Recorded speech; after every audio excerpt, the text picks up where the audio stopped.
ulama yang mengatakan malaikat pun butuh Quran karena untuk tasrif, untuk satu kehormatan.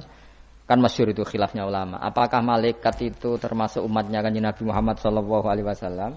Ada ulama yang mengatakan cara pandang Nabi diutus itu untuk mensolehkan yang tidak soleh atau mensolehkan yang potensi tidak soleh. Kan orang itu ada dua. Ada yang memang tidak soleh disolehkan.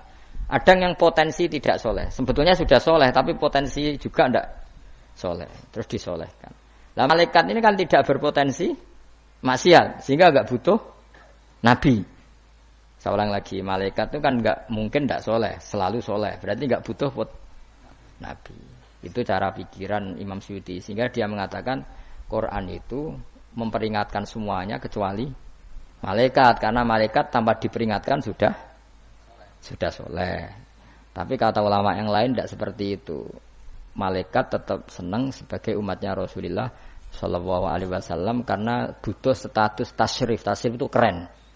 Nanti takok iki melok kelompok isopo, melok kelompok Kanjeng Nabi Muhammad Shallallahu Alaihi Wasallam. Sehingga kalau nanti ditanya Allah, miman anta misalnya, min ummati habibika Muhammad, itu keren. Kayak termasuk umatnya kekasihmu Nabi Muhammad Shallallahu Alaihi Wasallam.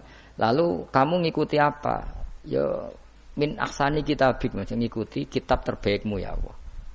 Sehingga mereka ikut umatnya Nabi bukan karena disolehkan, tapi karena tasrif, satu kehormatan. Itu yang diikuti ulama. Tradisi kita ahli sunnah ngikuti yang pendapat itu.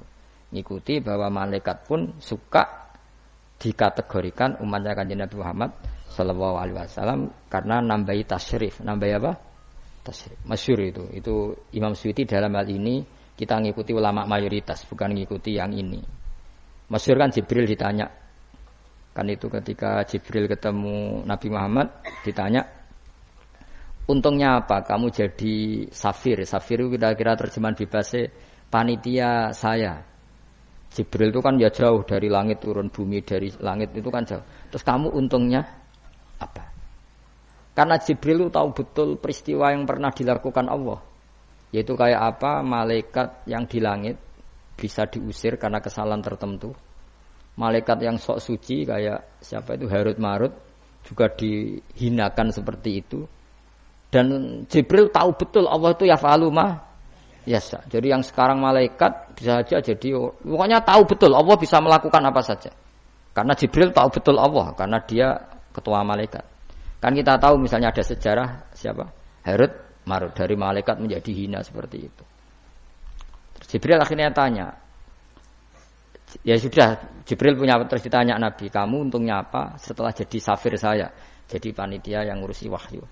Terus kata malaikat Jibril, saya tidak pernah merasa aman. Apakah saya selalu dalam posisi ini, posisi terhormat, kecuali setelah menjadi safir, menjadi pelayan kamu, ketika aku distatuskan oleh Allah, apa itu? Innahu laqaulu rasulin karim dzi quwwatin indadil arsy makin muta'in tamma amin. Terus kan fa amin tu ba'du. Baru setelah itu saya merasa aman, bahwa posisi saya aman karena Quran itu abadi ila yaumil qiyamah ila mala mi'adalah. Semuanya Quran itu abadi dan di Quran itu saya distatuskan muta'in tamma amin. Berarti saya merasa aman, tidak akan dirubah kestatusan saya malaikat semenjak saya jadi safirmu. Intinya Jibril juga mendapat kehormatan karena ngitmai Quran. Paham ya? Makanya kita di sini mengatakan ini pendapat Imam Suyuti, tapi hampir semua ulama berpendapat apa? Malaikat pun ikut mendapat berkahnya Kanjeng Nabi Muhammad sallallahu alaihi wasallam. Jenenge napa? Berkah tasrif. Napa berkah napa? Tasrif. Jadi punya status kehormatan. Lah yang dikatakan Imam Suyuti itu murni logika. Murni logika tadi.